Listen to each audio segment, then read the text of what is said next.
It's a brand new episode of the Kickout. Listen back to our Clash at the Castle predictions, which is available on the podcast app and on YouTube. And I think the team predicted most of the things wrong, if I'm right. Probably. We got some stuff right. But today's episode is a review on Clash at the Castle. And we're going to do a review on All Out AEW. And we're going to talk about all the biggest and the hottest news. That's all wrestling. And, we got a lot to talk about today. I go by the name of Ryan Skillit. My name is Mekz. My name is Scan. We do not have Tay. We do not have Ace today. But I've got my boys here to talk about everything wrestling. Before we start, how are you, Scan Deuce? We haven't heard from you for a little while. How you been? How was your show at Jazz Cafe? That looked amazing. Yeah, man, we did a massive UK hip hop stacked lineup. It was a fundraiser for the Brixton Soup Kitchen in memory of the UK hip hop legend, the one and only TY. We managed to stop by Skillit World on the promo tour, which was a lot of fun. So definitely an honor and a privilege to finally get to come on your radio show. As well as the wrestling podcast, And you'll be back, though. You'll be back. You'll be back with the rest of the team. We need the team back, man. So definitely a lot of fun, man. But yeah, just been sitting back, soaking in all this, probably about 10, 12, 15 hours of wrestling this weekend. It was actually a bit insane, man. All right, well, has anybody here? Mekz, how are you? Sorry, bro. How are you, my brother? WrestleMania UK. We were together in Cardiff. Yeah, man, a great experience. Came home. I didn't even come home. I get into my parents' house, literally crashed there for an hour, got an hour's sleep, and then headed straight out with what we put together on the Wrestling's channel, a watch along for All Out. So we watched All Out live, all 4 hours of it or whatever into the night. And just as we thought we were done and going home, the media scrum started. We switched on and started watching that madness. So yeah, it was just a long weekend, but fun times. A lot of stuff to talk about. This is not product placement. Today's episode is sponsored by KFC and Pepsi. Okay, it's product placement. I just had KFC here. Okay. Did anybody watch, before we talk about Clash, before we talk about AEW All Out, did anybody watch NXT 2.0's Worlds Collide? I only watched the first two matches. I dipped in. Fortunately, it didn't clash time-wise. It was like during the afternoon, isn't it? So yeah. The only match I missed actually was the Ricochet match. I saw Ricochet versus Carmelo Hayes, and it was a brilliant back and forth match. I recommend anybody that likes that style of wrestling, that whole RVD, Jerry Lynn style of wrestling. That's my favorite stuff. To go back and watch Carmelo Hayes versus Ricochet, brilliant match. I saw that match, and I saw the tag team match with the Creed brothers. Was it Beauty and Deadly? What are they called? Deadly and Pretty Deadly. Pretty Deadly. What's the name of the guys that drink at the bar all the time? Jensen and Josh Briggs. Jensen and Briggs. And Gallows is in the match. This was a really good match. I was quite surprised by the winners. I didn't think Pretty Deadly would win. But they did. But I didn't see the rest of the card. I'm still going to catch up with that later on tonight after this recording. But is it worth me watching, guys? I'm exactly where you are. As you said it, I just literally turned to my tablet here and I thought, I never finished watching that, did I? So yeah, I'm exactly where you are. That's how much I've watched as well. Well, I'll tell you what then. That means we've got another reason to do another pod later on in the week. And we'll talk about Worlds Collide. Let's start with Clash at the Castle. Mekz, you and I had the honor and the privilege to be there at Cardiff. Sorry, Scan, we couldn't bring you, my brother. We'll try and do that. We'll try and get the whole team involved at WrestleMania. We have to get the whole Kickout squad in Hollywood. That's what we have to do. That's the next aim. So we traveled down to Cardiff. We got the coach at 6 p.m. in King's Cross, which I thought would be a really, really long drive, but it didn't really feel that long. It was 3 hours, but it flew by. Big up to my Gorilla Position brothers who's in the coach with us, James D'Lo, Ash Rose, my boy Tom Fordy, his son Buster. Big up Alex McCarthy from what's his news outlet now? Daily Mail. Oh, he's Daily Mail now. Big up my bro Alex McCarthy for sharing the coach with us, and there was other people that was in the coach with us. Big up them. We got to Cardiff. Obviously, it was a Thursday night. Did we do anything on that Thursday night? Did we go out? We prepped the interviews and Yes, then we we went out to NO64, like a retro gaming bar. That's right. We went to play some retro games. Went back to the hotel after that. Had a bit of an early night. Woke up early. Did the press junkets. Now the interviews. I really wanted to be a part of this episode, but unfortunately we haven't got those sent back to us by my editor yet. As soon as he does, we'll do it on the next episode, which will probably be when we talk about Worlds Collide or whatever. The next episode we'll definitely have the interviews. Mekz, you were able to interview the likes of Seamus, Bianca Belair, Damien Priest, and you also interviewed Gunther and Ludwig. Ace took care of Drew McIntyre. Ace did Drew McIntyre, and I think he also did Bianca Belair. I think he did. Yeah. And I think he did Street Profits. I did Street Profits as well. I also did Finn Balor, which obviously wasn't recorded. Unfortunately, we had a little bit of a technical issue. Me and Finn had a good laugh as well, which is a shame. That's my boy. And then I also interviewed Liv Morgan, and I think, am I missing somebody else? I think that's it. Damien Priest, I don't know if you mentioned Damien Priest. I wanted Mekz to do all the interviews. I wanted Mekz to do most of the interviews, and he did a great job. Mekz smashed it, bro. You were brilliant, brother. Thank you. Absolutely brilliant. Like there was a part. Mekz reminded me of me when I first started doing it. And you don't scan you when you get to do yours, which will happen. You understand? Like there's questions that you're already prepped for, and then for some reason it will slip out your head, bro. It will just come out your brain. You don't remember what you're gonna ask them. And like Mekz, you did really well. You fought on your feet. And you fought some new questions, and you could see the genuine love and respect they had for you, man, because you're a fan. You know, man. You know your stuff. So how do they decide what wrestlers you interview? Is there just certain ones available, or? So what they do is they put press all around. There was loads of press as well. Mekz, there was like how many press? 100. The guy said for the first time this was the most they've ever had, and I think there was 140 of us. Wow. And they have us like in a circle, and they were like have one wrestler go to the other end of the circle and another wrestler and this end of the circle, and they'll just like rotate around, and they'll stop and talk to each person. And each person has about 3 minutes, so they say. Some people stretch it to 25. Like it just some people just stretch it for as long as they can. But yeah, we play respectfully by the rules, and we do 3 minutes tops. And that's how we keep getting invited back. Nice. Did you do Rhea Ripley, or did Ace do Rhea Ripley? None of us did. We ran out of time. Oh yeah, we did. Yeah, they started taking her away. Okay, let's talk about, and then so we did all that, and then we went and walked around Cardiff, Wales. There was a castle tour we were supposed to do, but we didn't do that. We were supposed to go to this basketball charity game. We didn't do that. We ended up going to Ariel Hawali. What's his name? Ariel Hawali? Yeah. BT Sport.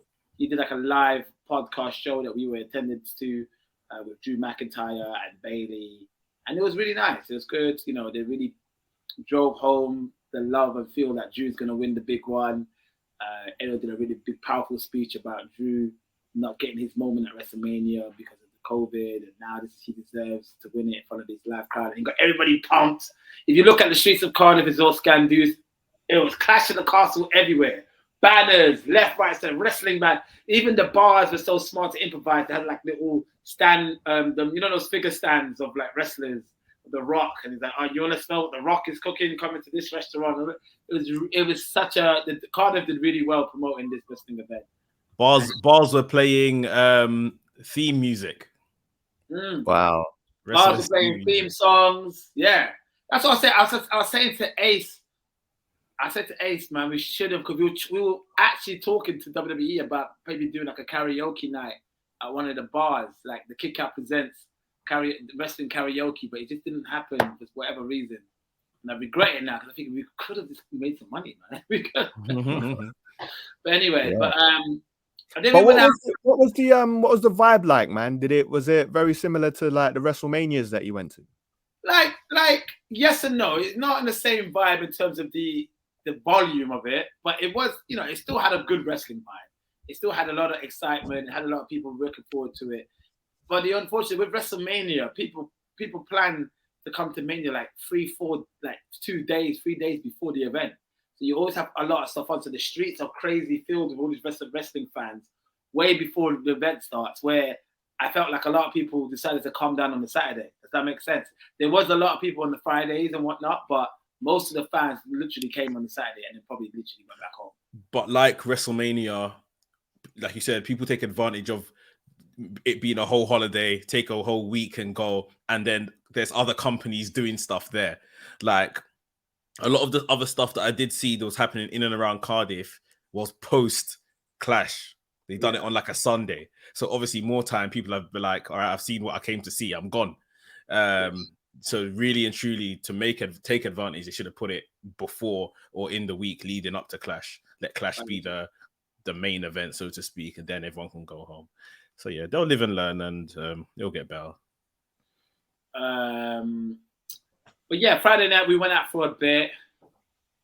I think we tried to go to another bar, but this wasn't really popping, and we went to bed early on the Friday. Yeah. And then Saturday, we woke up, we had breakfast. We didn't really go anywhere. I think we went to watch. We recorded a podcast. Yeah. We went to Kickout. We did predictions in the hotel. Shout out to Ash. Shout out to Scott Future for joining us. Big up Future. And then we went to Clash. Man, so did you manage to like bump into any wrestlers when you was around, like at the bars and that at night? On Thursday, the night we got there, we saw Dawkins. Yeah, we saw Dawkins. Dawkins was doing like a bit of hot things with some people. Apparently, Dom and Theory were out on the town that night as well together, but we didn't see that. We didn't see them, but I saw pictures of Dom and Theory out on the lash getting drunk. Yeah. After Clash, we saw Ludwig and Giovanni Vinci. Yeah. Doing road. Yeah, I think that was mainly the ones we saw ourselves and stuff. Nice. Yeah. So what was it like when you guys got to the stadium, man? Was it like? Mekz, I'll let you answer this one, man. Pandemonium. What was it like? You know what? They always say British fans are the best, and I'm forced to agree. Like our chants are the best, the energy is the best. Like it was. We found difficulty in finding where we were supposed to sit. That wasn't very. It wasn't signaled very well, nor did the staff really know. Literally kept sending us in circles. But once we were in there, the place was electric. The chants were mad. The English fans, he turned anything into a song. I felt like I was at a football game as opposed to like wrestling. It was really, really good atmosphere. They done well. The stadium was beautiful. The way everything looked and design was incredible. It was such like you walk in, you just be in awe. And, when you see entrances like live, when they waited to do their showcasing, even the staff that was working at the event had to stop and stare. Like I kept looking at like a whole row. There was like a whole row of staff members wearing white shirts just watching the show. Like, what the hell is this? They were all blown away. It was brilliant. They did a really good job. Let's talk about Clash in the Castle. How it starts off. There was a kickoff match between Madcap Moss and Street Profits versus Austin Theory and Alpha Academy. Scandoos, did you get to see this? I caught a bit of it, like highlights of this one, man. To me, it looked like the standard like Raw is War match, just really to warm up the audience with some big spots. Yeah. But yeah, that's what I kind of took from it, man. Yeah. What was the live experience like? Yeah, it was good, man. Like Street Profits are stars, man. They're like crowd erupted for them.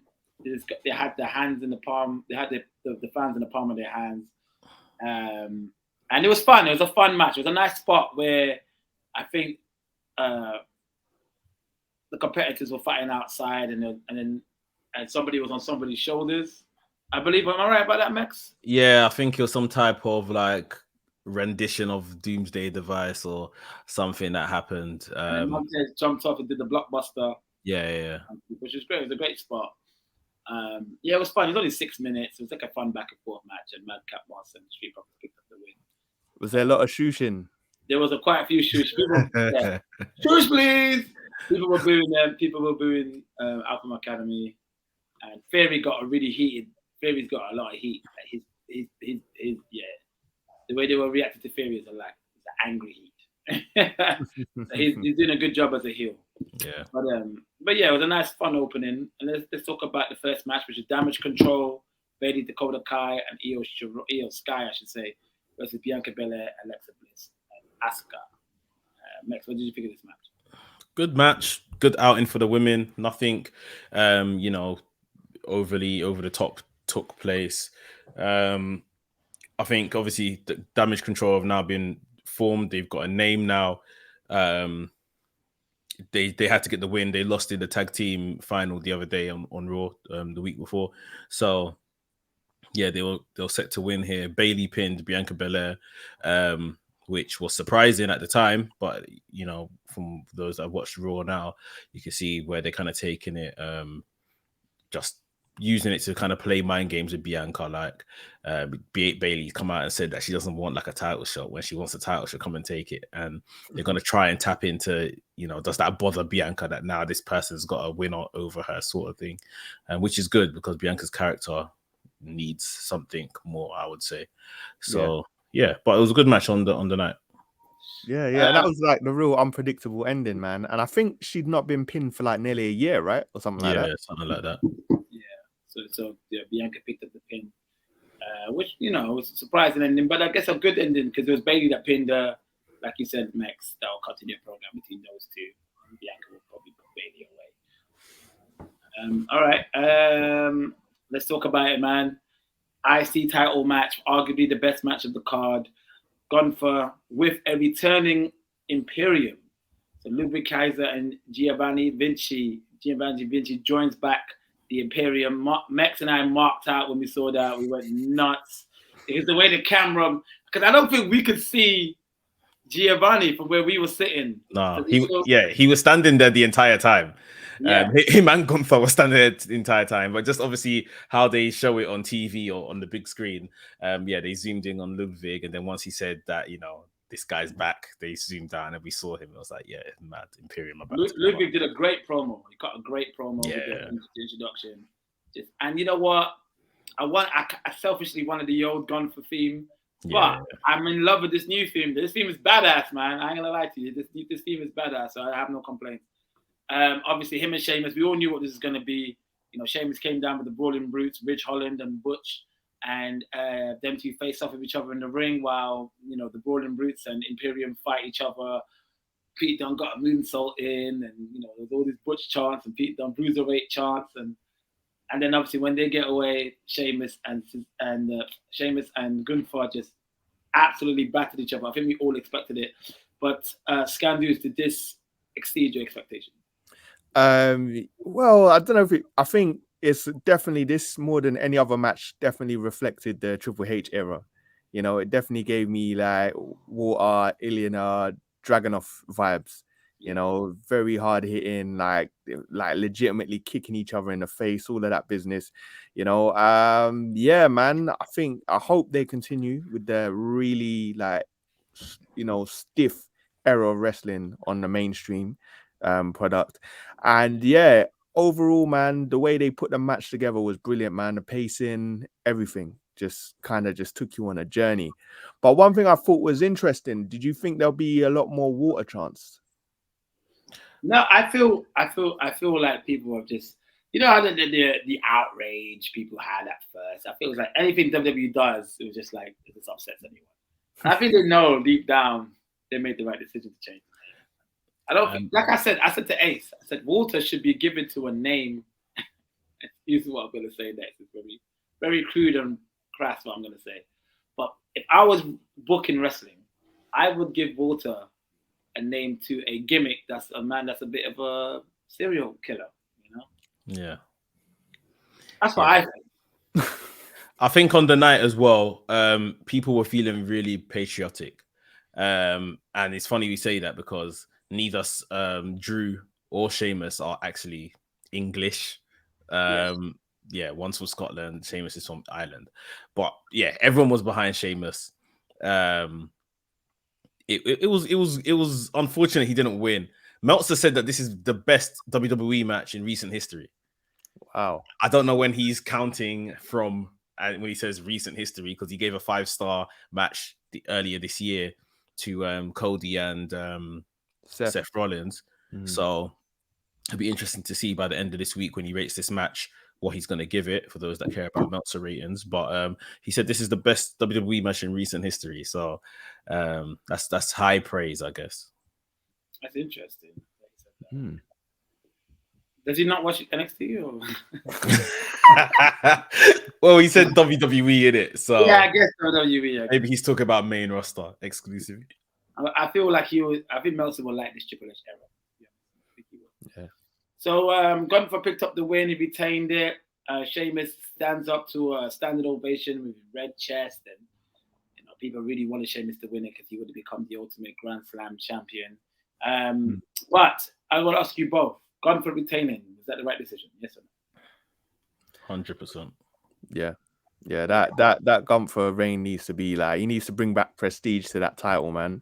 Yeah. And I think I can't remember if one of you said they saw the title up close and wasn't impressed with the design or something like that.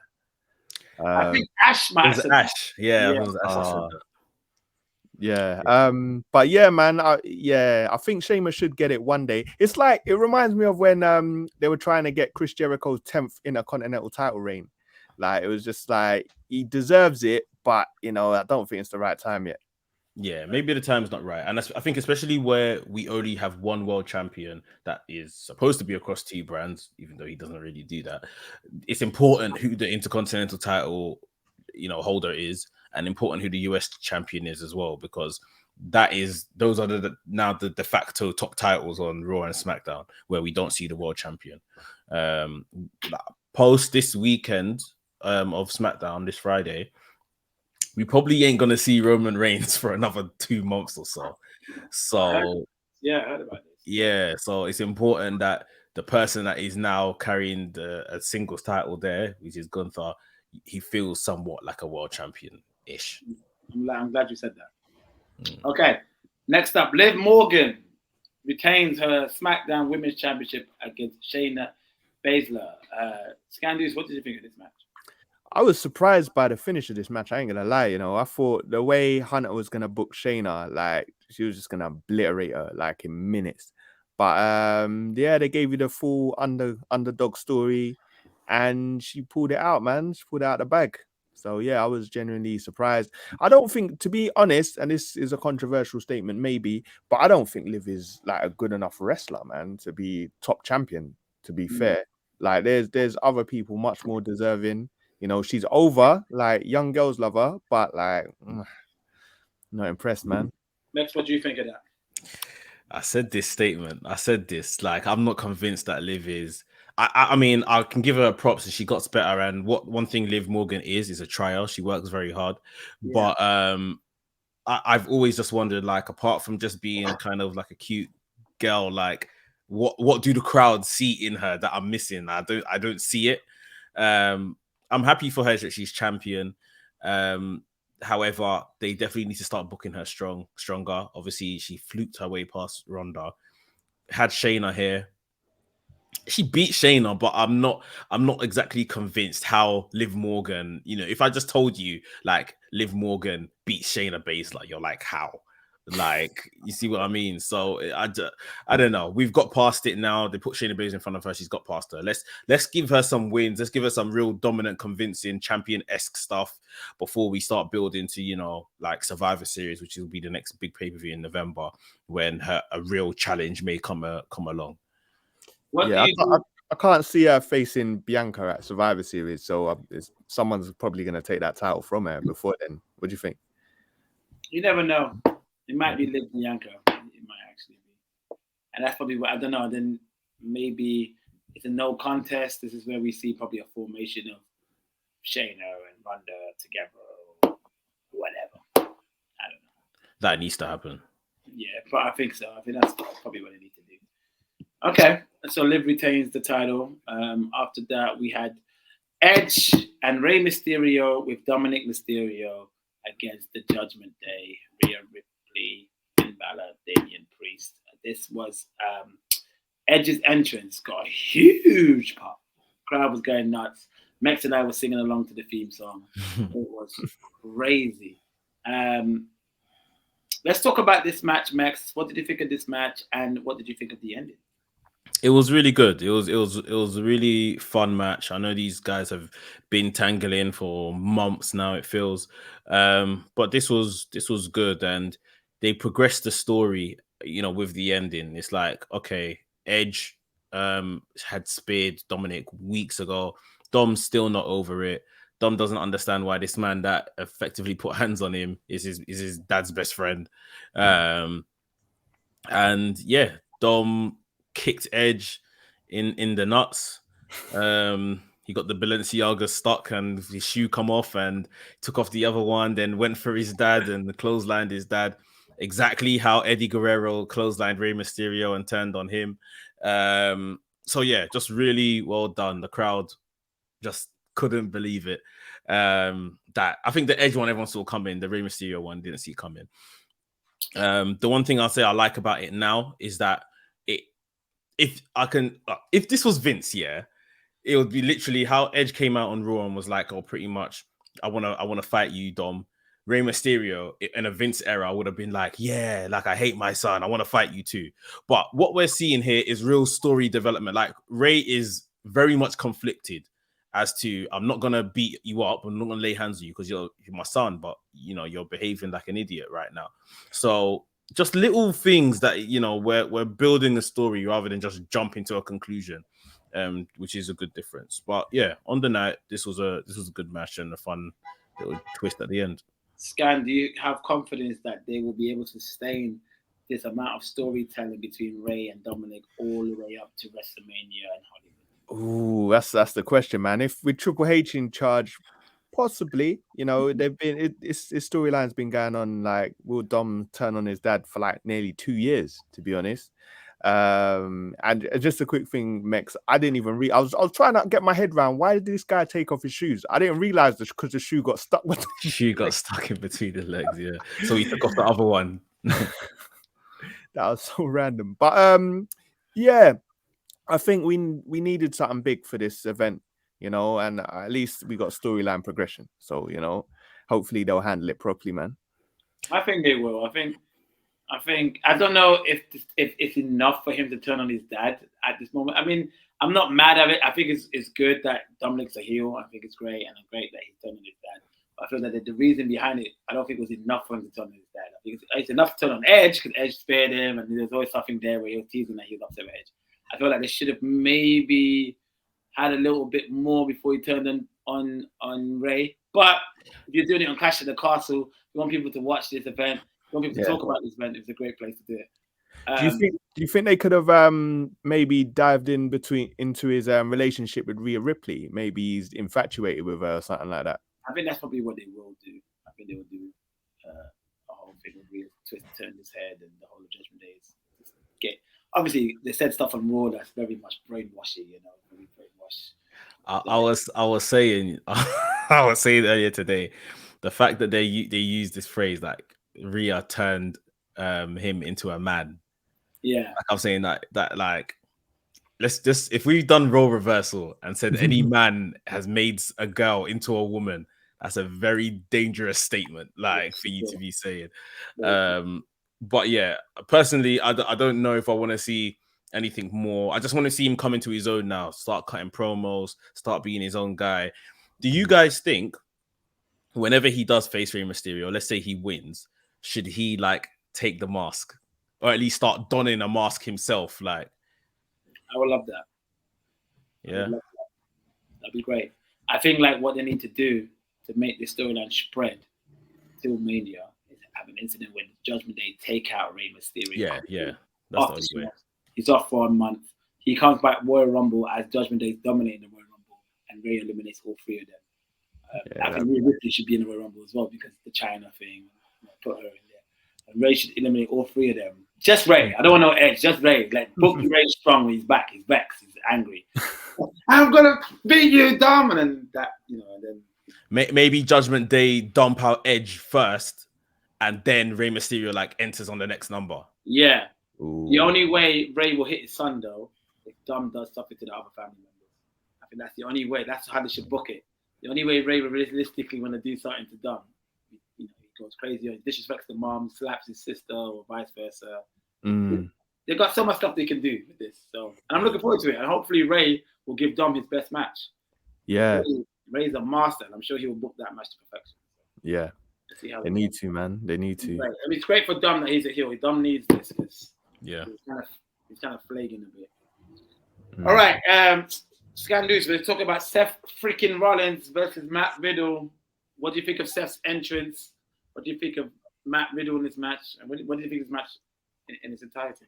Do you know what, right? Do you think the show suffered from lack of pyro? Because I know when they try and compensate with that smoke thing. Yeah, like for me, I was wondering, like, this is a stadium show. Like you lot do in Saudi, where's our big stage? Like, where is our big ramp that we can all see from all angles of the arena? And where is our pyro? Yeah, that annoyed me. Like, I thought I think someone said that because the stadium was closed, they had like a retractable roof. Because they closed it, you couldn't have pyro. But arenas that are smaller than that have pyro all the time that have closed roofs. Yeah, that was one thing in terms of the spectacle. That's one thing I definitely felt like I think was missing from the experience. Yeah, I think in terms of attire, man, I'm I might be unpopular decision, man, opinion, but I think that's probably Seth's worst attire, man. I don't know, he's doing like an Elton John tribute or Elton John thing, Elton John tribute, and he's usually on point like that. I was like, nah, bro, that's a fail immediately. But that aside, man, the match was hard, bro. I think that last promo, that was it from Raw, where he told him about his wife and his kids like leaving. That's what it needed. The feud needed that, and it just brought the heat, man. And it was a solid match, but I still feel like they can take it up again. I think that's what they're gonna try and do at Extreme Rules. So Seth won. He hasn't won in a while, Mekz. I think we both said this before the match that he needed this win. Yeah. Does he move on from Riddle now? What's happening with that? Extreme Rules is next month, so Riddle's gonna probably get his win back by beating the hell out of him. So after that it might be done. But yeah. All right, let's talk about the main event. It's the match everybody wanted to see.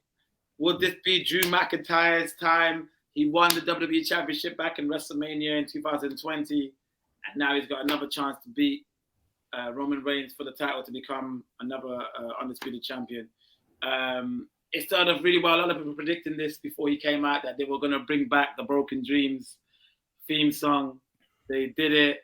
Did a little montage of all of Drew McIntyre's accomplishments and him when he was younger coming to the game. It was a really nice video package with the song, and me and Mekz were singing along to the song, and it was brilliant, man. It was so awesome. The crowd was so hyped.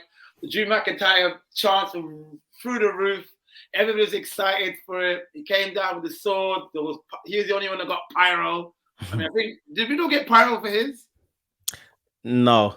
So just Drew. Just Drew. Had pyro coming out the turnbuckles, but he had the sword. Crowd was red hot for Drew. And he was over like Rover. Reigns comes out, does his great entrance. Reigns was booed out the building. I think the only people that were cheering for Reigns was myself, Mekz, and maybe a few people from another row somewhere. And I remember when the bell rang, this had that whole Hogan Rock feel, and the people were just cheering and going nuts. Drew McIntyre chants, everything was just crazy. Match started off a bit slow for me, I'm going to say.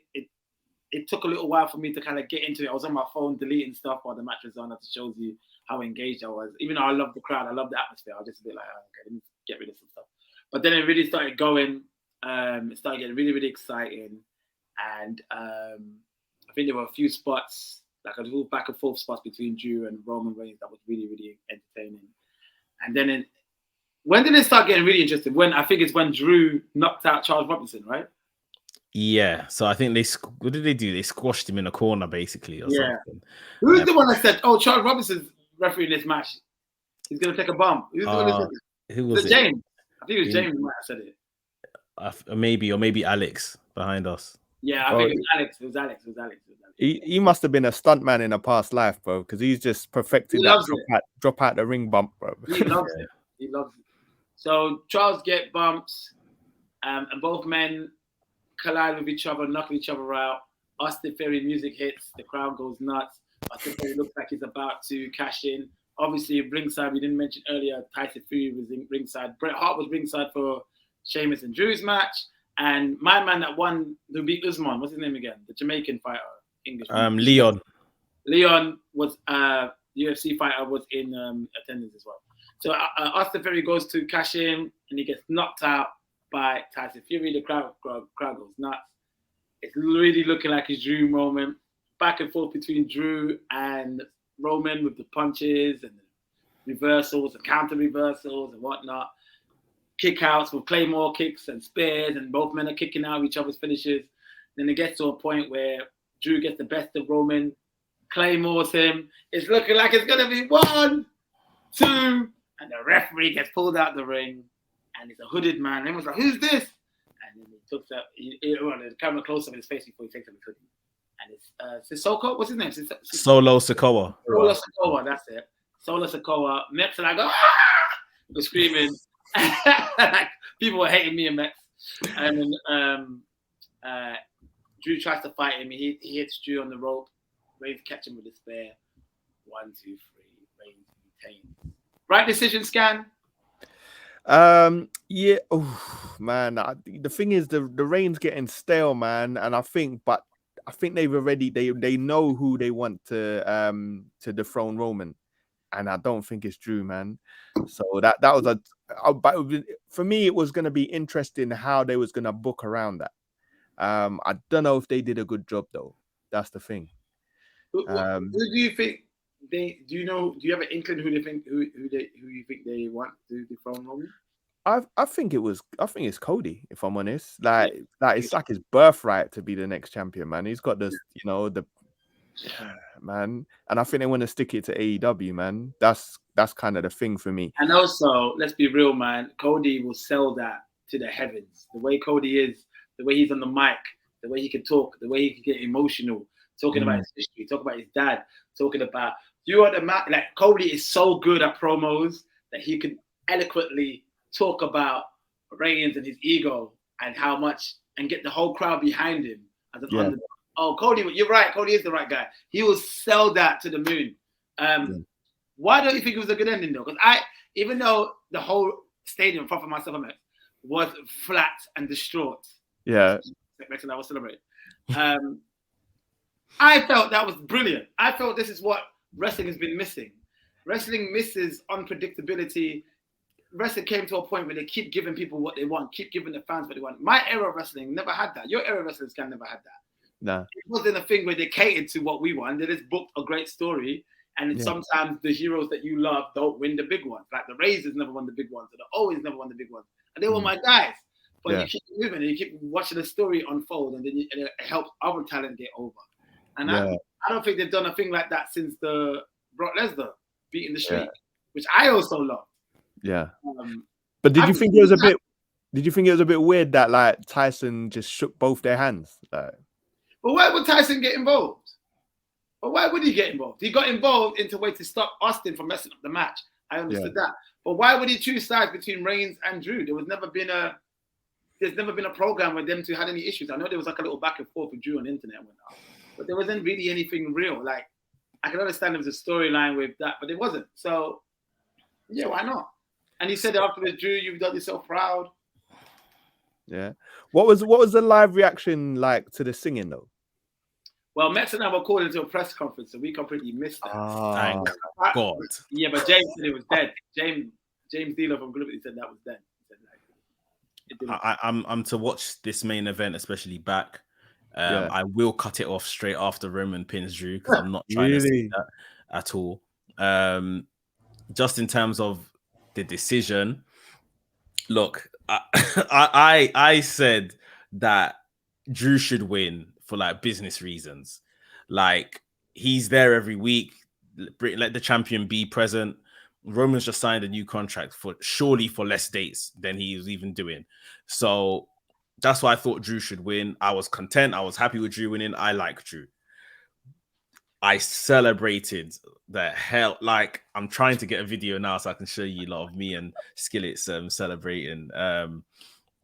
But yeah, because I like Roman. I love Roman, in fact. I've loved Roman since 2014. Like, it's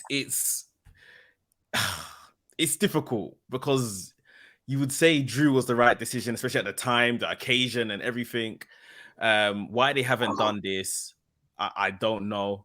I don't know where Drew goes from here. Well, probably carrying Cross, but I don't know how long that lasts for. Like, I'm not sure if it's the right decision. At the time, I enjoyed it, I loved it, but yeah, I don't really know if it was the right thing to do. Ooh. It's interesting to see how they address Roman Reigns leaving for having that absence. Yeah. We'll see how they're going to do it. But let me ask one question. It was a point I missed earlier because obviously you guys were in the stadium.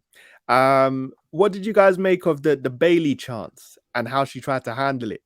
Loved it. It was amazing. It was great. She still played like a heel. She acted like it never happened. Acted like there was parts you could see that she was obviously loving it and smiling. But yeah, it's great, man. I'm glad that Bailey's still getting this response. I'm glad that the UK hasn't abandoned her. I'm glad that the UK is still treating her how they treated her back in NXT, where America just totally forgot about all of that and is following suit. But it's good. Big up Bailey, man. She's a legend, man. She deserves that kind of love, and I love it. And I love the fact that you can go to different countries and get receptions like that, man. Like, forget the rules, man. Just people will love you. You know, when Bret Hart was to get cheered in Canada, you know what I mean? And when he was a heel and like stuff like that, I love all that. So, what's I gonna say before we talk about AEW? Rate the pay-per-view. We're gonna rate it. So Solo Sikoa Mekz. Yeah. Obviously, I feel like he's been brought in because they want to extend the reign, no pun intended for reign, the long title reign that he's had, and obviously to refreshen things, add new members to the bloodline, make it more exciting. Maybe now you can have a mid-carder in the bloodline. Yeah. Would you want to see? Do you think Naomi return should be in the bloodline? I wouldn't mind it. I definitely wouldn't mind it. Because I don't want her to return with Sasha. I don't think they will. I don't think they're gonna come back together. I think Naomi will come back as a solo. Both of them are above the tag team division. They were obviously done it to try and make something of it, and they never did, and that's their frustration as to why they left. But yeah, Naomi being in there would be good.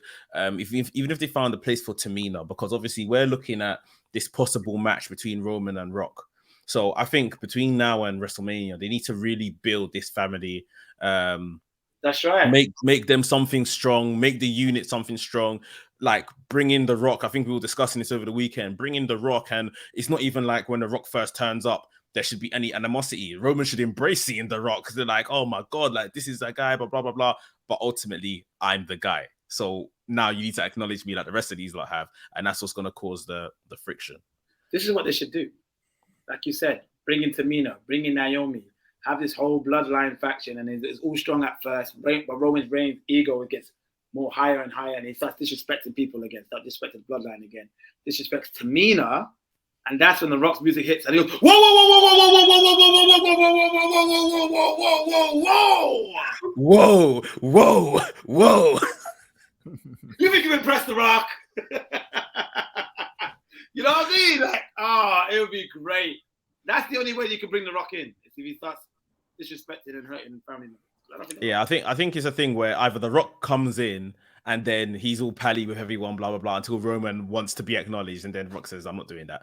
Or it's the thing where they've built up the family, and then Roman starts maybe disrespecting people in the family a bit too much, and it's almost like someone's picked up the phone to call The Rock, like, my man's moving mad, like, we need to sort this out, like. Reigns needs this, doesn't he? What do you mean need this? I thought, like, no knock, and like all the hard work he's done is brilliant. At the Rock program, it's still brilliant. It's still amazing work. It's still a great legacy. But in order to become, if you want to put Reigns in the conversation with the greats, no pun intended, he needs this program with the great one.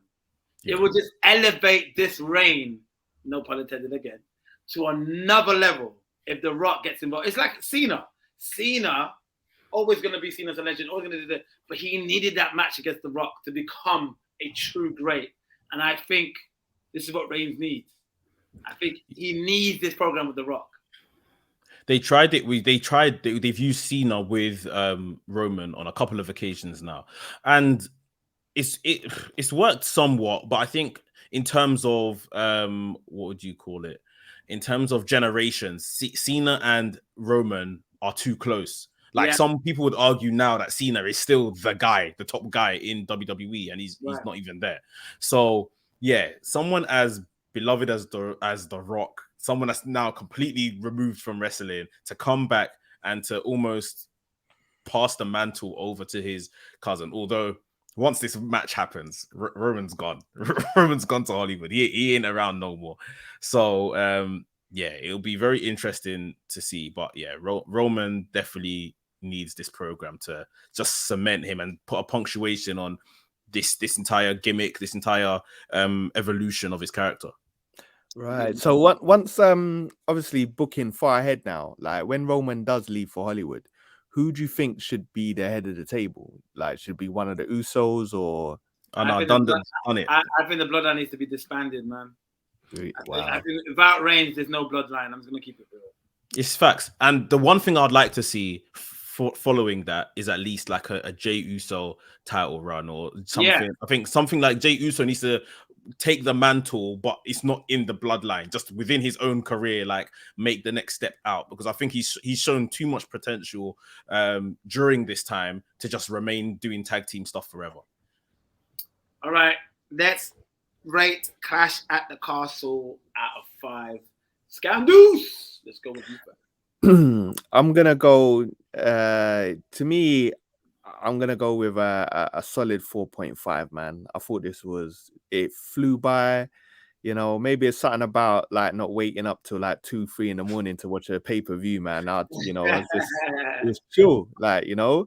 And I will, like, a little side note, man, on we really big it up, man, but I guess you guys were live in the building, man, but you got to big up the production team, man, because it was slick. Like, camera angles was slick. Like, the way it just went from segment to segment, it was smooth, man. So definitely a solid 4.5 from me. Mekz? Yeah, I think I'm bordering somewhere between 3.5 and a 4.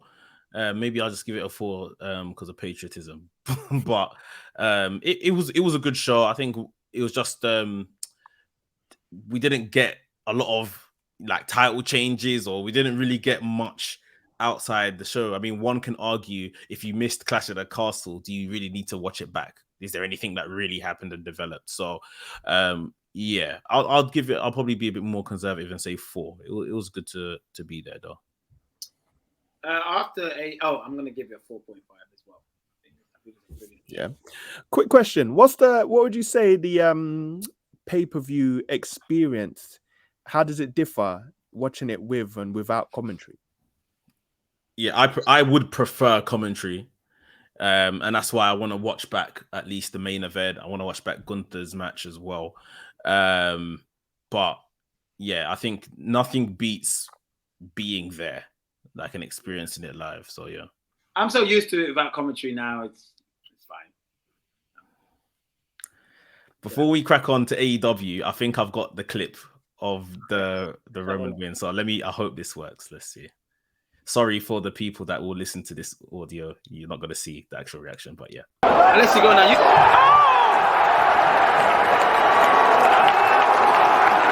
Come on, Drew! 2, 1.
Ace's face, bruv. Ace's face is amazing. Ace was shocked. That was amazing, bro. Full vlog is out tomorrow on my channel, but I can't wait to see that, brother. I can't wait to see that. Big up UK. It was a fun press conference afterwards. It was really good. Watch it back on the WWE YouTube channel. Ace asked a few questions. You'll see me and Mekz from Big Head there lurking in the press box. But it was good. It was a mixture between reality and kayfabe. You know, you had some of the wrestlers do some acting, but obviously some wrestlers generally are answering the questions that the press asked. Roman Reigns was in character. Seth Rollins was in character, but also was offended by one of the questions, so he kept it real as well. I'd say definitely watch it. Big up Tyson Fury, big up Triple H, big up Drew McIntyre, big up Liv Morgan, Seth Reigns, and Gunther, who was all part of the. Let's talk about All Out, which was in Chicago. What was the main event of All Out last year? The main event of All Out last year was Omega versus Christian, I want to say, for the title. I think so. And that's when we had the debut of Daniel Bryan or Bryan Danielson and the debut of Adam Cole. Oh, wow. It's so funny. We'll talk about all of this. So, yes. So, last year, All Out was one of arguably one of the best pay-per-views of all time. Probably AEW's biggest pay-per-view ever. Best pay-per-view. Yeah, I think in terms of drawing and pay-per-view buys, Tony Khan said in the media scrum that this didn't do anywhere near what that All Out done. And Punk and Darby Allin was on that All Out match, wasn't it? Yeah. Oh, things were all good just a year ago. Mm-hmm. All right, let's talk about some of the kickoff matches. 0 hours. The triple 0 hours. Is that what it's called? Yeah. Okay. Triple A Mixed World Tag Team Championship match with Tay Mello, Sammy Guevara versus Ortiz and Ruby Soho. I didn't get to see this. What do you guys think of this? I didn't get to see this. I saw a lot of people complaining about Sammy Guevara's sell. Sammy, well, there was one point in the match. They started the match from an interview segment, which was kind of cool, kind of interesting. They got beaten up on the outside for a bit. The match is okay. I felt like we've seen this match on Rampage like maybe 2 weeks ago or so. Sammy Guevara, there was one point where I think Ruby Soho was on his shoulders. She maybe done some type of pump kick or something, and he just dumped Ruby Soho, and she literally landed on her neck. Like, it was very bad. He didn't, I don't know what you're supposed to do. I'm not a wrestler in it, but I don't know if you're meant to like guide them down or drop them in a certain way, help them rotate. He literally just dumped her on her neck. So yeah, that wasn't cool. But this was a pretty standard match. The champions retained, so they retained their AAA Mixed Tag Team Championship. It's just this pre-show, man, just made this whole thing long. 2-hour pre-show. Yeah. Next up, you had it definitely felt like a 2-hour pre-show for real, bro. But again, I'll just reiterate, man, that intro to that match was well done. I enjoyed that, man. But you could tell, like, after that spot, like, Ruby was just out of it. Like, they botched the whole bag of things after that. Like, and I think she even got her nose broken at the end. Like, yeah, I think they said that. Yeah, they botched the TKO, man. Her face was mangled. Like, she was just holding her face. Blood was all over the canvas. Yeah, it was a mess, man. AEW's seem what's going on, bro? It's all going tits up. Hook versus Cool Hand Angelo Parker for the FTW Championship. I heard Action Bronson got involved in this. Yeah. Is this true? So Action Bronson was ringside. He's the artist behind Hook's theme song, innit? So he was ringside. I think a lot of people when he first panned to him, everyone thought it was Bray Wyatt at first. That is just because the similarities in their look there is, but the match didn't last long. Like none of Hook's matches last long. He locks in the red rum and he wins.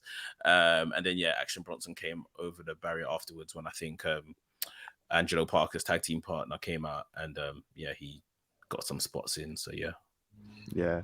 I mean, I know there's like a couple viral clips of like Action Bronson like slamming fans that try and run on stage during his performance. So I thought he'd probably do a little homage of him, like power slamming somebody, man. But I don't know, man. It just didn't quite live up to the hype for me. He's been wrestling, like training in wrestling for about maybe 18 months, 2 years now.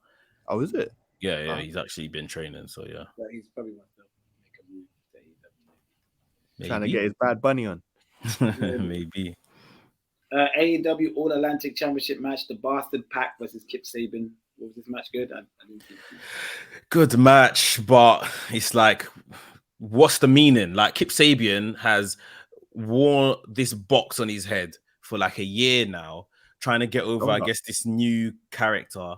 Just on the first outing, you lose. So it's like, what's the point in all of this? And then after the match, Orange Cassidy seemingly was going to come out to challenge Pac. Didn't say much. Pac shut him down, just said no, and walked to the back. So it's good to see Pac have these outings and stuff like that. But yeah, everything around it is not that interesting. Yeah. I didn't realize Tomohiro Ishii was part of this.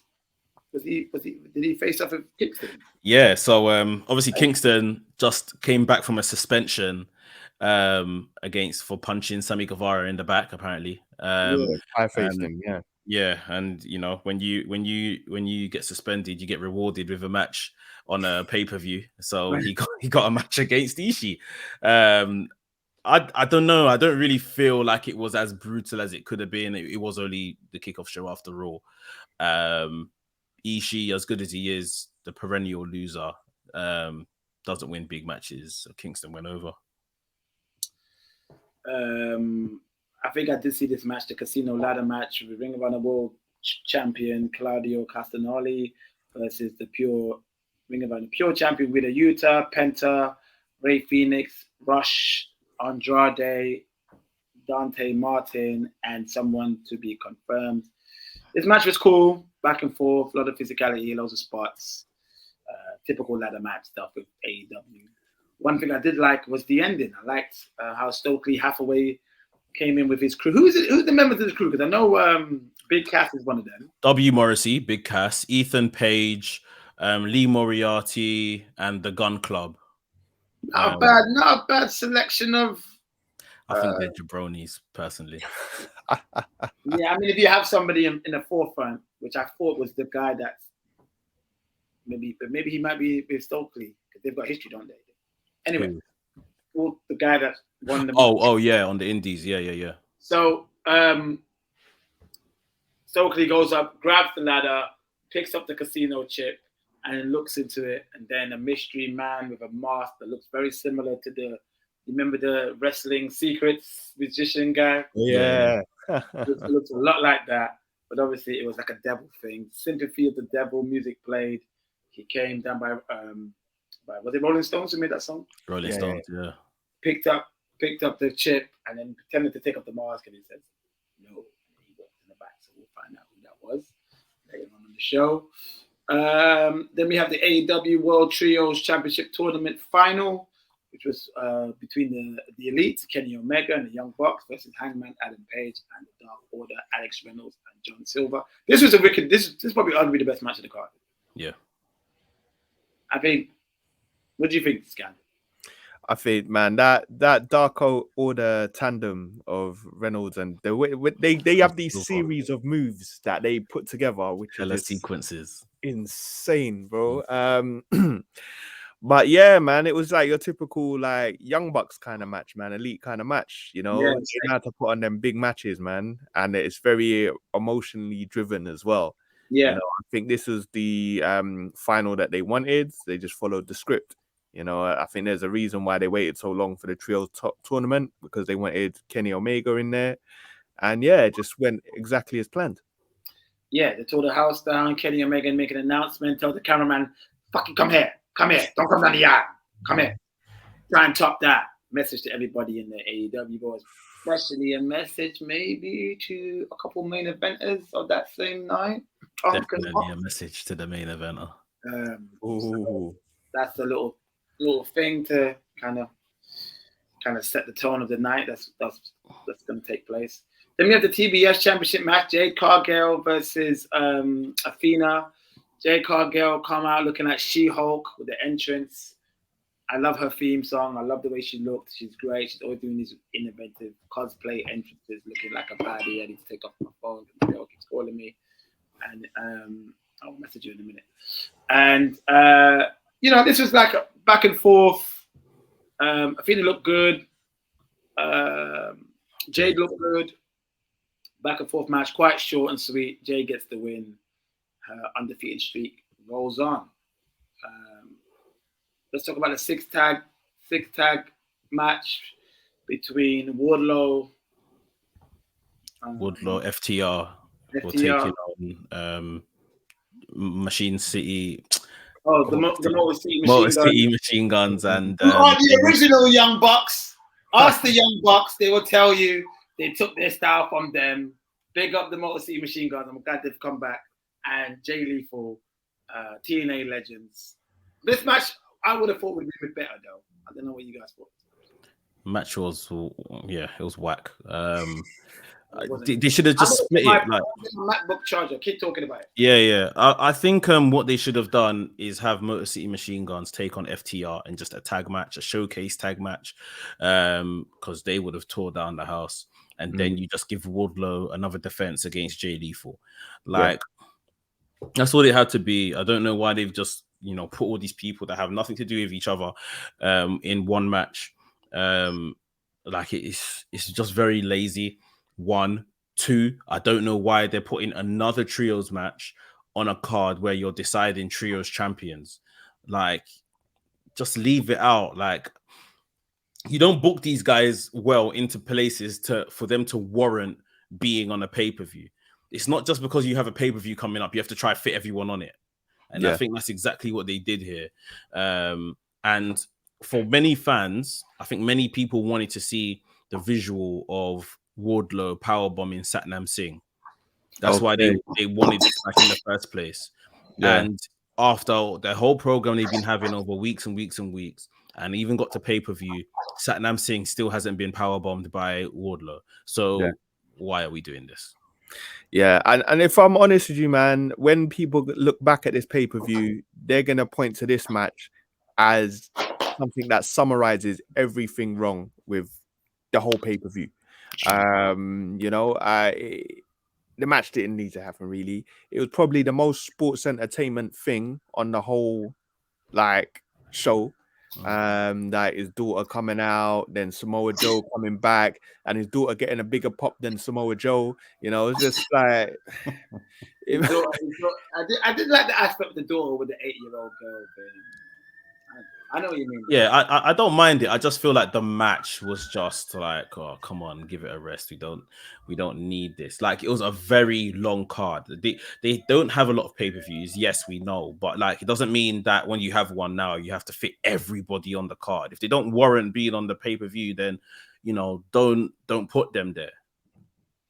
Yeah, and I think the key thing, and maybe I was going to mention this a bit later, but it was the fact that Clash at the Castle literally had 6 matches, less than half the matches on this pay-per-view, and still banged it out.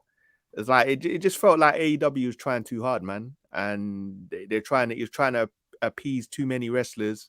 Like, your roster's too big, and it was like, yeah, let me try and squeeze everybody on, and it didn't quite work. Next up, we had the Absolute Ricky Starks versus Powerhouse Hobbs. What do you guys think of this one? I think it was good. Will Hobbs won in quick fashion. It wasn't quite a squash, but he won in quick fashion, and it's believable. If you got a mate next to you that don't watch wrestling and you see these two men fighting, you would expect Will Hobbs to make short work of Starks. So he did. It won't be the end. They'll continue. I think they need to involve the TNT Championship in their feud.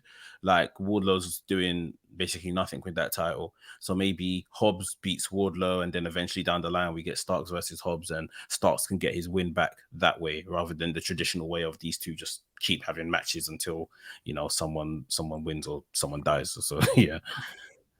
Yeah, for me, man, it reminded me a lot of the Jade Cargill Athena match. You spent months building a story, to just dash it in a 5-minute match. It was like, what's the point? We got invested as fans to want to see some sort of emotional. And again, even probably in a Christian match, the same thing again. It's just, what's the point of building all these stories for a little couple-minute match? So, but you know what the problem is, because they then realize we've got too many matches on this card. So I agree with your point in regards to Jade and Athena. Jade Athena came in at the last pay-per-view, Double or Nothing, and has been warring with Jade since the day she came in. Literally, she debuted after Jade's match at Double or Nothing, and this is the first match that these lot have had, and then she lost in like, I think it was 6 minutes or something like that. But I think it's important to have Jade Cargill matches short. No, you're right. But after how many months of build, 4 or 5 months of build for this one match, like it wasn't really competitive. They could have just done this elsewhere if they didn't want to give it time. And then with Will Hobbs and Starks, they only broke up like maybe about 3-4 weeks ago. So, and like I said, Will Hobbs just looks massive compared to Starks. So I don't mind that being a squash. The one is Christian the next match, Christian Jungle Boy. I believe so. Oh, okay, we just discussed it now. It's not. Yeah, we just discussed it now anyway. Yeah, with that match, obviously Luchasaurus came out and collapsed my man, collapsed Jungle Boy, and then it was very simple, just pin him, and that's what Christian did. And to me, that's fine because that cements that Luchasaurus is now a heel. For anyone that had doubts, he's now a heel. He's on Christian's side, and that extends the story in a different way rather than a long match.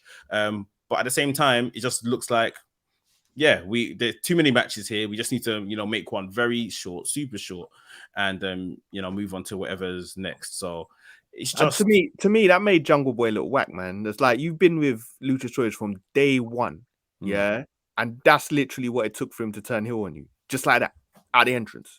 It's mad. I thought it was okay. I thought it made sense. I just didn't think this needed to come to the pay-per-view. This could have happened elsewhere. And then when you're ready to actually bring Christian and Jungle Boy to a pay-per-view, give them, a long 20-25 minute match because they'll put on a good match. They just didn't need to have this segment. I can't even hardly call it a match. It was a squash. They didn't just need to have this segment on the pay-per-view. They should have just had it elsewhere. Swerve in our glories, Swerve Strickland and Keith Lee versus the Acclaimed. What do you guys think of this? Great reception for the Acclaimed, right? Everybody loves the Acclaimed, isn't it? I think if not for the trios championship match, this was match of the night. They put on a really good match. The Chicago crowd almost basically turned on Swerve and Keith Lee. Weren't happy at the end when they won, weren't happy when they done their little scissoring at the end either, like they booed it. But the match itself was very, very good. And at first I was thinking that, why didn't the Acclaimed win? I want the Acclaimed to win. But I do think after thinking about it today, that we do this too much as wrestling fans. Someone just becomes, the hot topic of the month, and then we want everything. They want them to have everything, and then we get bored of them, and then we want the next people. So I don't mind Keith Lee and Swerve holding on to it after further evaluation. Yeah, this match, like if you looked at the card, this match had no business being like literally almost the match of the night. It was like how, but the story they told, like that Scissor Me Daddy is so over. I genuinely, no word of a lie, contemplated buying the t-shirt, bro. It's just, they're killing it. They're killing it, man. Some people said they should have called an audible and let them win the titles. I don't know. It would have made it feel pay-per-view worthy, I feel. But yeah, man, that match was sick, bro. I ain't gonna lie. They lined up. Claimed us our future stars in AEW. Let's see how this goes, man. Tony Storm versus Britt Baker versus Jamie Hayter and Hiraki Shida. A good match again. The obvious happened in terms of Tony Storm winning. I think the bonus from this particular match was the fact that we saw the tensions between Jamie Hayter and Britt Baker, who obviously, faction mates. So Jamie Hayter went to win the match, went to do a pin, and then Britt Baker pulled out the referee. And then I think there was something else as well where maybe one of them attacked the other or something. I can't remember. But it's good because at least we've furthered that story. Tony Storm, I guess she's one of the best female wrestlers about right now. I just don't know how they're going to make her run very interesting in this women's division that they don't care about. Yeah. Sure. That's very true. And that Jamie Hayter storyline's been going on for time. I swear it's about a year that's been dragging on for. They kind of started it at one point, and then she fell in line and just started listening to Britt. And now, obviously, like you're saying, it's kind of going to start up again. But yeah, Jamie Hayter's next up. I always thought it would be a long shot for them to give her the win here. But I think that would have been a really ballsy move, but they opted not to. So yeah, we'll see where it goes. Jericho versus Brian Danielson. What do you guys think? Some people said that this is the worst match they've seen Danielson part of, which I don't know. I thought was harsh. I thought Jericho was very good, cosplaying as, you know, Lionheart Jericho from all them years ago, giving us all the greatest hits and stuff. He did cheat to win, which is what upset Daniel Garcia, who, you know, he wanted Jericho to win as his mentor, but he wanted him to not beat Danielson by cheating, and he did cheat to win. So yeah, I guess Daniel Garcia still has a decision to make as to whose side he's on. But yeah, I thought this was a okay match. I did feel it was a bit weird to see Danielson lose though. Yeah, why is Jericho being Danielson? What's going on? I don't know. It's for the sake of the story, for him to show that he's what's he calling himself? The superior sports entertainer, wrestler, or whatever. I don't know. The story's good. It's just, like I said, it's just very weird to see Danielson lose. But yeah, Scanner, you were happy with the storyline? It makes sense. To be honest, it's been a bit predictable, you know, the direction and where things are going. To me, it looks like Jericho's on his farewell tour, man. So he's just pulling out everything right now. But yeah, I think creatively, to me, it probably made more sense for Danielson to win that, man. And you know, but it was all right. It wasn't that great in the overall card. It was all right. Darby Allin, Sting, and Miro defeats the House of Black, Brody King, Buddy Matthews, and Malachi Black. Is this faction ever going to get over? What is happening here? I thought Malachi Black was threatening to leave, and they're still making him lose? So, yeah, apparently he wanted to, well, they said he wanted to leave. It was down to like mental health stuff, this, that, and the other. So hopefully he gets any help he needs. But again, another match that just didn't need to be on the card. The other team, Miro, Sting, and Darby won. And then post the match, I don't think we saw it on TV, but it's come out since, that Malachi Black on the ramp, he bowed to the fans, he clapped to the fans, he blew kisses to the fans. So this is probably him off TV, at least. They probably won't release him. He's probably still got another 4 years on his contract, so releasing him would be mad. But they probably give him some extended period off TV to sort out whatever he's going through. So big up to him. Because he took the pin as well, man. That's the thing. Yeah. But I think the booking of House of Black has just been a shambles. Like, you know, it had so much potential when it started, and it's like they've lost all their mystique. I don't even know what they're doing, man. And it's funny because at one point I was putting them well above Judgment Day, man. But now it's kind of like the balance has kind of shifted. Yeah. Judgment Day are better than them now. It's true. Yeah, I mean, so I don't know if House of Black is done. I don't know. Like, bro, I don't know, man. They could have done so much with that. It just doesn't seem like they know what to do. So, well, I hope Malachi Black's okay. Wishing you all good mental health, and go what you got to do what you got to do. Go see your missus and take care of yourself, and hopefully you'll be back in AEW or maybe back as Aleister Black. Who knows? That would be good. Let's talk about the main event. Mekz, I need a WrestleManiac rundown of this main event match from start to finish, and a surprise and return at the end. At the end. Right. So this was the AEW Undisputed Championship match. Moxley walks in as the Undisputed Champion. CM Punk walks into Chicago with nothing, challenging for the title that he lost 2 weeks ago in that squash match.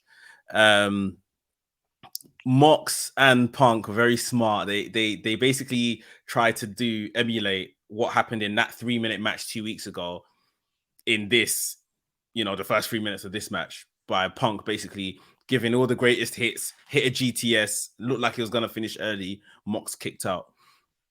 So yeah, the match continued. It was pretty competitive compared to obviously what happened 2 weeks ago. The fans were booing Mox and obviously chanting for Punk. Punk drew blood. Mox didn't, which was surprising because he's the blood merchant. But yeah, Punk was bleeding and everything.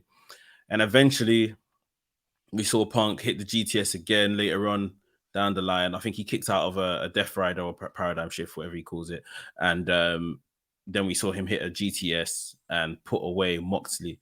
So, of course, CM Punk becomes world champion in Chicago. Crowd is going mad. He's celebrating. He's got his title round his shoulder. And then the feed cuts out, goes to black. And then we hear a voicemail play. And it's Tony Khan saying to whomsoever on the phone, which we obviously later find out is MJF, that, you know, you need to come back. I'm not, you know, giving you any more time of day. Basically, you need to come back at latest All Out. I think he said something like he'll write a blank check, like he'll give you whatever you want, and we'll cut a deal. But this is what you need to come back by.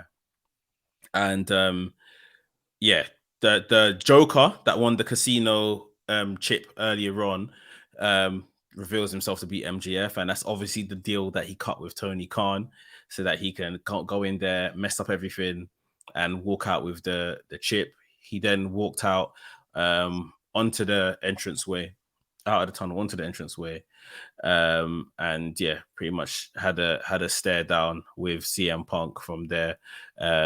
Obviously, we now know he is next up to challenge Punk for the world title. Great pop, by the way, MJF. You got a great pop. Great pop. Amazing pop. I thought the voicemail was genius.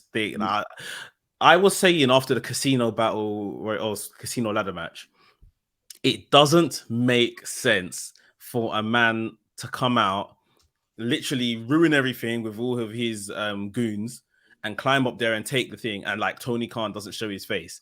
It must mean that Tony Khan is in on it. I said this live on the watch along, like, and then I was so happy to see by the end of the show that we had that voicemail, which confirmed that yes, Tony Khan is in on it. And these are the small things that I think AEW pay attention to, which really is like, it's good, it's thorough storytelling, because stuff like this would happen in WWE. Like, remember when Brock Lesnar just ran out and collapsed Ali and took the Money in the Bank, and it made no sense. It makes no sense. Like, why? How did he get there? Who allowed this? 100%. So I'm happy they kind of told that story, that it showed that, yeah, Tony Khan did know about this. He was in on it almost. And I thought it would be good, you know, leading up to the weeks of this actual title match, any conflict that we may see now on screen. Tony Khan doesn't want to be an on-screen character, but I thought it would be good to kind of make CM Punk be like, hey, how did this guy get this opportunity? Or other people kind of, you know, approaching Tony Khan and threatening him, saying this isn't fair, blah, blah, blah.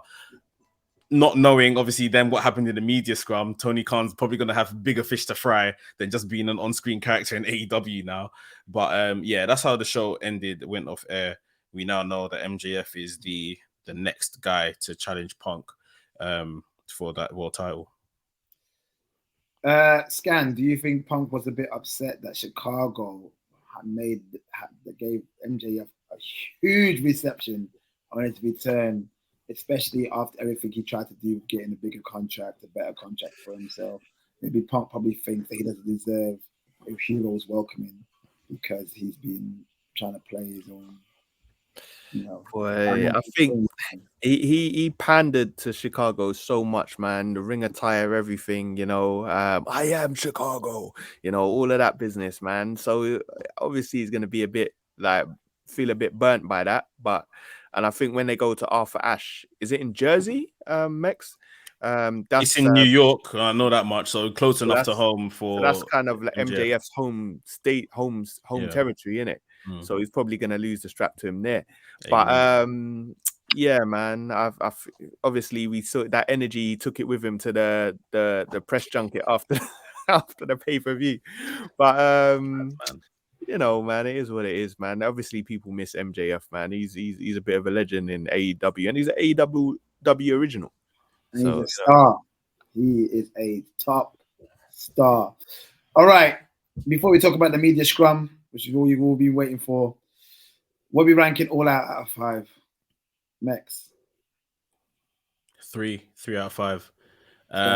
Good wrestling, but it's just too long of a show, too much stuff didn't need to be on it. And it just didn't produce any real bangers until that last segment where it's like, okay, I even said it again on the watch along, like that last segment. Now I feel like I'm watching an AEW show. But beyond that, it felt like just a long dynamite. So, yeah, 3 out of 5. Yeah, I think again, I'm gonna go with a 3 out of 5. I think AEW are victims to the standard that they've set for themselves with their pay-per-views, with their weekly product. And when you've set a bar so high, inevitably, it happened with NXT takeovers, you know, it's like sometimes you're just not going to be able to pull it out the bag. And to me, it felt like when a rapper puts out an album and they know the album's going to flop, but I'm just going to call all the guest artists in, you know, I'm going to put about 20 tracks on it. And it threw everything at it. And you know what I mean? WWE put on a better show with 6 matches. So there you go, you know? So, and you can tell Tony is upset about the buy rates and he's blaming everybody. So, you know, to me, it under-delivered, man. Yeah, I say 3 out of 5 for myself as well. Some good matches, some stuff I wasn't really invested in. Nice return at the end, which is lovely to see. But ultimately, what everybody is talking about is the media scrum over pay-per-view and other tells it all, isn't it? I've got a muffin. That was the real main event. I'm eating a muffin. It's time to talk about the media scrum. Take it away, Mekz. So CM Punk came out first. And I don't know even when I was watching it live, it kind of just went from their intro credits to CM Punk just talking. And people have been thinking, what was the first question? Like, you just started the feed from here. There was actually no first question. Like, Tony Khan and CM Punk sat down, and Tony Khan, I think, opened the floor to questions, and CM Punk just started talking. So he just wanted to get off his chest all this Colt Cabana stuff, because no one asked him nothing about Colt Cabana. Said what he said about Colt Cabana, that he's been disassociated with him. Well, no. Technically, he knew what he was doing because he asked a question to a man that works in media that has done stuff with Colt Cabana. So he said, "Oh, do you do a lot of improv?" And he was like, "Yeah." He's like, "Yeah, who do you do it with?" He said, "Scott Colton." He was, Scott Colton. Are you friends with Scott Colton? He's like, "No, not anymore." "Oh, you're not friends with Scott Colton?" "No, not anymore." "Oh, that's interesting because that makes 2 of us." And then he went on a rant about Scott Colton. Yeah. But he picked somebody that he knew did stuff with Scott Colton, so he could talk about it. But yeah. So yeah, he just went on and said, "I'm not friends with this guy." This, that, and the other. Obviously, told the brief history of their past and where they've fallen out, and that he never got Colt Cabana sacked as per the rumors. Doesn't care about where he works. Doesn't care what he eats. I haven't messed with him since 2014. Yeah, all the rumors he addressed, and obviously said that it's the EVPs in Omega and the Bucks that would have put out that story or spread that rumor, whatever the case is.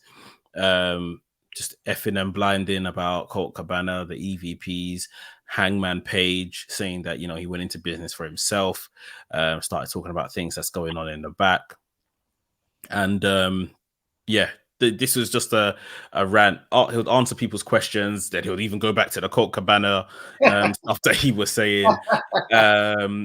He went on to MJF and talking about MJF's, and I think it was very interesting. Obviously, Tony Khan's body language during all of this, and then even I think one of the questions was like, MJF got a louder pop than you and stuff like that.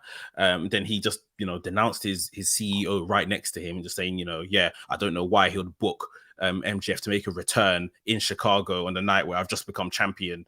And it's like, hold on, do you realize the man you're talking about is sitting right there? Like, and Tony. And also, it was a great moment. It was a great moment. Yeah, of course. It was a great move. It was a great move by Tony Khan to do that. That was good. But it's just you've called out your managers and your EVPs. You've called out the CEO that's sitting right next to you. You're talking about other stuff. He said in terms of the other, he made a comparison between like being the elder statesman, Terry Funk, and the other younger guys not wanting to learn from him. That he said, "I'm tired of working with these pricks." Yeah. He doesn't want to work with all these young wrestlers. They don't listen their children. Yeah. It was madness, and it's like This is still going on. His interview segment was maybe about 20 minutes or so. This is still going on. You lot could have cut the feed. You lot could have uploaded your media scrum without CM Punk's interview, but you've left it all there. All now, it's all still online. Everything is there. You haven't done nothing. Your CEO is sitting right next to him and looks perplexed by the whole thing, begging CM Punk for one of his drinks on his way out. What is going on here? Who's in charge here? Like, you promoting Millie's muffins in Chicago, bro. So, like I was saying, I haven't even got to the part where I'm trying to decipher everything Punk said and just, was he right? Is he right? Who's right in the situation? Did the EVPs spread rumors? This isn't what you do. Like, you are the top star of this company. You are the most paid. You pull in all of the merch. Is that why you think you could sit here and be so disrespectful? Like, he's turning into everything he used to complain about. Like, I say turning into, this has probably been him for a while. Like, this is just, it's not company man behavior, like, by any means. It's not professional behavior by any means. I personally think they need to strip him of his title and either give him a long ass suspension, like maybe 3 to 6 months, or strip him of his title and just get rid of him. I know he'll be massive money loss for them. That's not a smart business. I know. I 100% know that. But listen, TK is, everyone is watching him right now and they're thinking, right, apparently there's AEW wrestlers thinking that they don't understand how this guy is still here now. Like, Punk is still here. So I get it, and I get he was a bit rude and he was a bit disrespectful. A bit.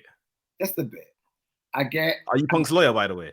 No, because okay. I feel like if you want to talk about the reality of the situation, Adam Page was as disrespectful for what he did on an unplanned schedule. Punk didn't do this on live air, by the way. He didn't do this on a live pay-per-view show where people are paying the money. He aired his grievances at a press conference where he should be allowed to speak about it. Press conferences are designed for people to talk about their feelings. A kayfabe press conference. It's not a kayfabe press conference. It's a press conference. It's a press junket. It's a press scrum. So if Punk wants to use that time to talk about his grievances, he's allowed to. Same way if he went to a football match afterwards and they asked Arteta, how do you feel about the loss against Man United? And he felt like something wasn't right about the decision with the offside. If he wants to switch about that, he has a right to. That's what press conferences are for. They are there for people to talk about their grievances. Now, I do feel Punk, you are right in elements of Punk was a bit rude to Tony Khan and he spoke over him and his stuff. He did. No, I agree. I'm saying you're right about that. No, you said a bit rude. No, I'm still going to say a bit. And obviously the whole thing about being childish and saying, "Oh, why did you book MJF on?" That's stupid, because that, to me, that was a smart business move by Tony Khan. If Punk can't see that, that's his ego, isn't it? But what I will say about what he said about Cole Cabana, I think he wanted to say that for ages. He's kept quiet about it since 2014, and he's seen news. The reason why he's switching, Mekz, is he's sitting down and he can see all these people in front of him that chat shit about his situation about Cole Cabana. I agree. You're chatting shit. You're making up stuff. You don't even know the situation between me and my ex-bedroom. So I'm going to tell you, innit? You know what? Fuck it. I'm going to tell you. I'm pissed off now. I'm going to tell you what the real is.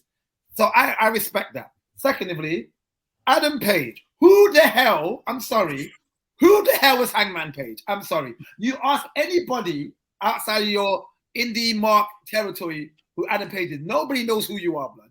And you don't even have an issue, from what I know and for what Punk is letting people know. It seems like you don't even have an issue with Punk. And yet you took it on yourself to disrespect my man on a promo. It's like you're taking on other people's issues and you feel like you want to come out and say, I pity you. You're this, you're that. I can understand it if Page and Punk actually had issues. But I think Punk was like, oh, wait, hold on. You're going to talk to me like this. I don't even know you like that. Me, you don't even have issues like that. You're going to come at me like I've done something to you. Like, so he's like, you know what? Cool. Whatever. Let it slide. Let the man punch him on air thing. Beat him for the title. Didn't say shit. And now he's like, you know what? I know he did say something a few Dynamites ago about it.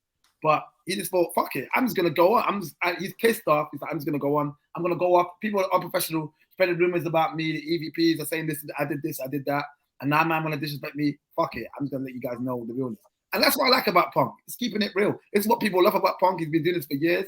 One thing I will say about Punk, though, is he needs to understand that he was that guy. You know what I'm saying? He was a bit like that guy. But I felt like with that, he might have let people know he was going to say this and that.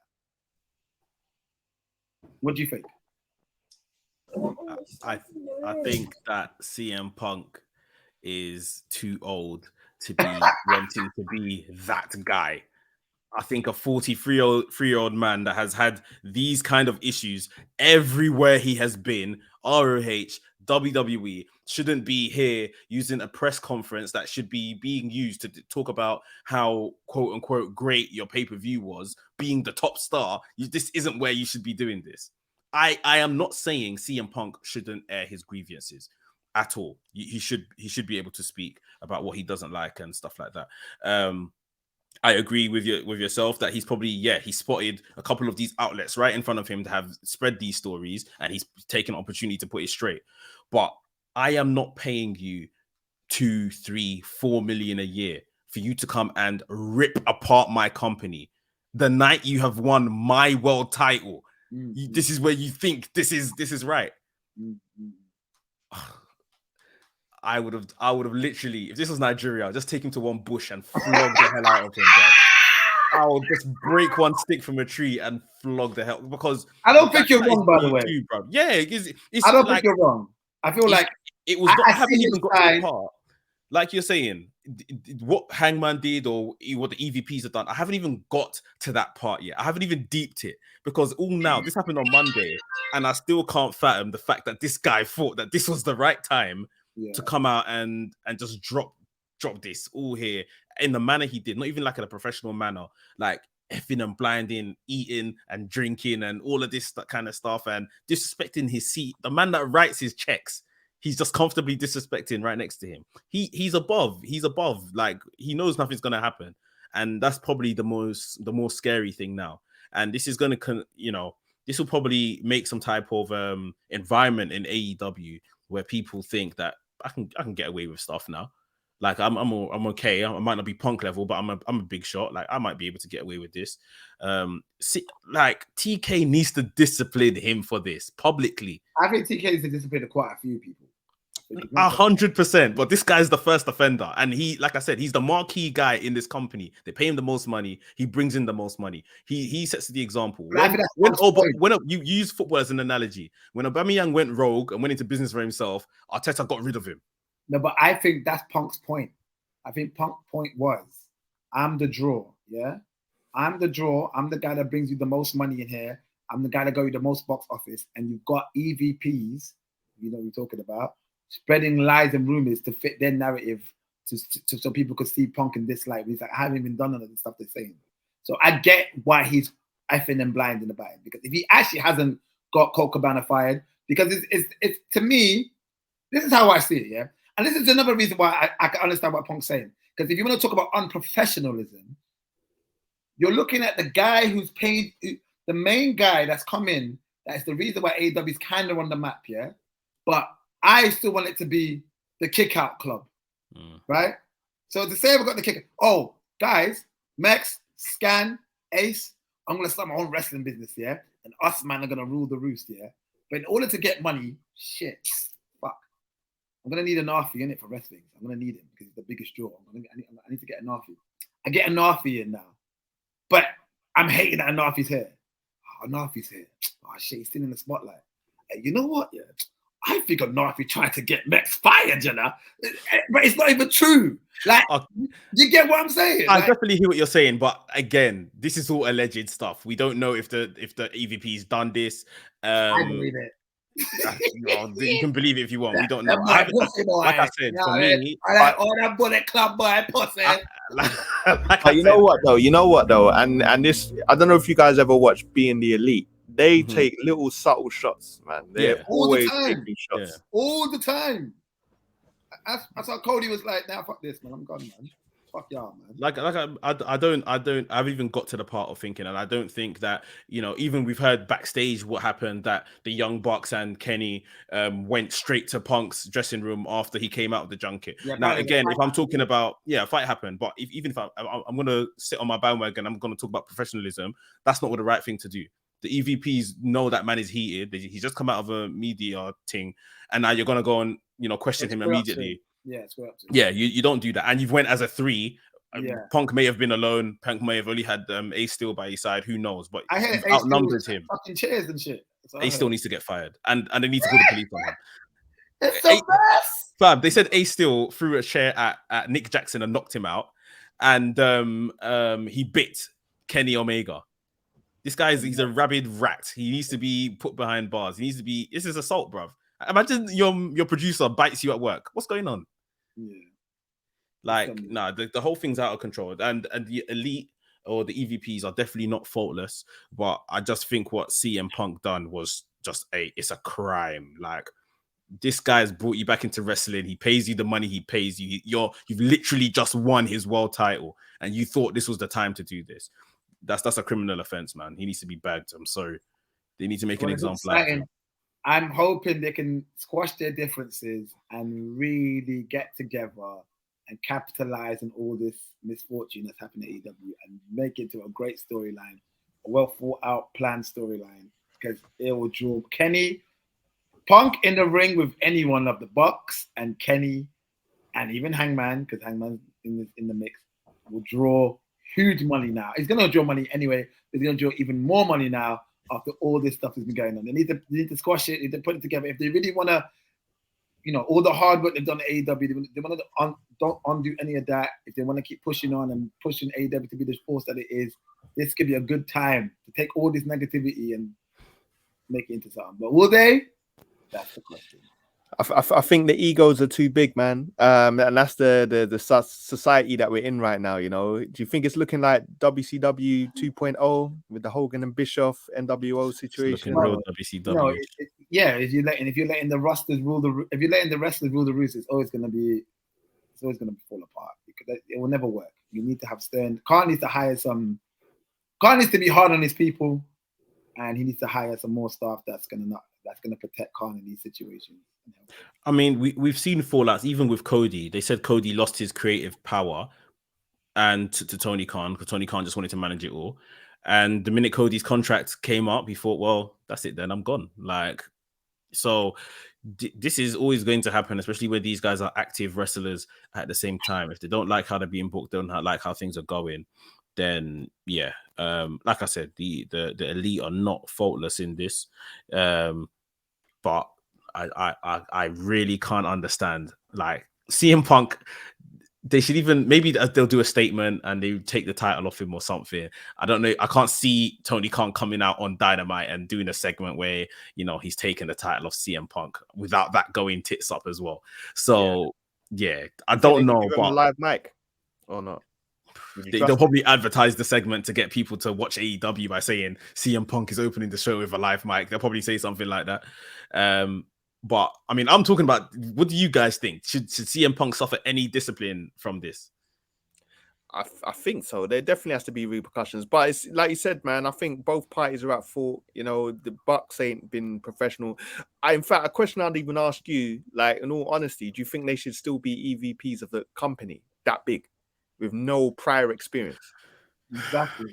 I mean, one could argue, should they be EVPs in the first place? They can have the seed of starting a company, and they've obviously got Tony Khan to almost fund it.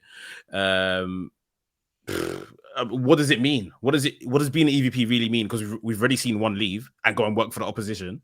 So EVP, what? Like, is this just a title to just have put in your bio? Like, what are they really doing, and what differences can they really make? Because Cody just made that thing just sound like a regular thing, because he's not an EVP anymore. He works at WWE. So it's weird, man. One thing I loved is when later on in the press junket, they were asking Khan about Jim Crockett. He goes, I feel like my company's like Jim Crockett, because WWE that's doing all these tactics to stop us, and I'm pissed. And he's like, Khan is like, I'm fucking pissed. And Yeah, it's like staring at the like, this is what I mean. I talk about professionalism. Is this what you expect your boss to be doing? Like, what is going on? I love this in shit, bro. company? I love this. No, I love it because it gives us reminds something. me of 90s wrestling when it was all chaos and craziness.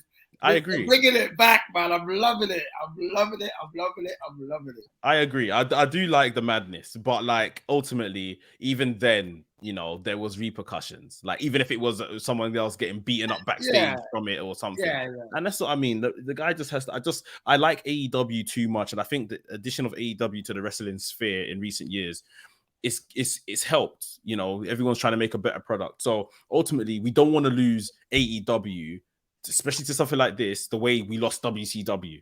And then obviously WWE just monopolized the thing. So I agree. Even Chris Jericho, when he had his one, I think Chris Jericho was about maybe 40 minutes later. Obviously Tony Khan was sitting there the entire time. Chris Jericho, I don't know if you caught it right at the end of his thing when he was shaking Tony's hand and stuff. He whispered into his ears and the microphone caught it, and like shit's popping backstage, but like don't worry, it's done. So yeah. Listen, man, it's crazy. I feel like Bucks and Punk, and because there was a nice video somebody shared about how fan engagement was asking, would you love CM Punk to join AEW? This is before they were starting up the company. When they were in Japan still. Yeah. We love it. Yeah. I think they need to have a sit down, they need to have a proper chat, they need to sort it out, work out the differences. I don't know, man. I don't know if it can be repaired. I'm not sure. I really hope it does. I saw one source today say that if Ace Steel is told to leave because of his actions in the fight backstage, that it's very likely CM Punk goes as well, because that's his trainer and stuff like that. I stick by what I said. At the very minimum, if he's not going to leave, someone needs to call police for Ace Steel, because there's no way you could be hitting talents backstage with chairs and biting them. There is no way on earth. I'm not going to work to get bitten. Like, this ain't a wrestler that I'm fighting. So he needs to be in trouble. So we'll see if CM Punk is happy that his mate gets disciplined and how that all happens. But I think something needs to happen on Dynamite to kind of tomorrow. Yeah, something needs to happen to kind of, you know, address this in some way, shape, or form. So yeah. Well, thank you both for joining me tonight. It's been a very, very interesting episode of the Kickout. We had so much to talk about. It shows in the time duration in this episode. We've never extended it to this long and such a long time. So thank you for your time. Thank you both for joining me today. Please plug away your socials for anybody that loved what you said today, and they can follow you for more of your wrestling love. Yeah, man. Scandoos. You can follow me on all platforms at SKANDOUZ. My group Fresh has literally just dropped an EP, so check that out. Glass Ceilings. The Glass Ceilings. Digital platforms, and that's FRHRZ. Yeah, man. Big up Skillit, big up Mekz. Yeah, man. Much love, everybody. Mekz, WrestleManiac UK on Twitter, Instagram, TikTok, YouTube. That's all my stuff is. Can I just share one thing before we roll up? Yeah. It was from I think I put this in the group chat earlier.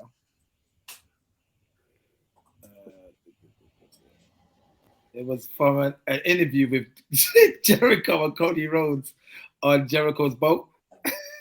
Okay. You know those boat wrestling parties. Yeah. Talk about CM Punk trying to be the locker room leader in 2012. Remember this weird, Cody? We had this weird locker room meeting in WWE once where CM Punk said that. Do you remember that? So I tried not to. I remember this. Because it's my cruise. But do you remember they said multiple times as the locker room leader? I'm like, you don't lead me.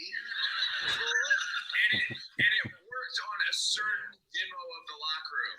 But there was one meeting where Booker T was in the room, and Punk hit the as the locker room leader, I'm telling you guys all to pick up your trash, and Booker literally threw his trash on the floor.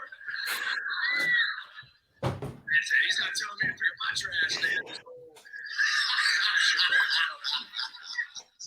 Hey, I love that shit, man. I love it. Wrestling is hilarious. One thing I will just add, from a lot of these reporters and outlets, they have said in recent weeks, because I think it was 2 weeks ago where they had some mandatory meeting in AEW. They said that Jericho in the last kind of 3 months has really stepped up as a leader when all of this madness has been happening. So yeah, big up Jericho. He's the rightful leader. Let's be honest. Yes. He's the locker room leader of that whole damn operation. You know what I mean? And rightfully so. And he will sort motherfuckers out. So yeah, let's see how it goes, man.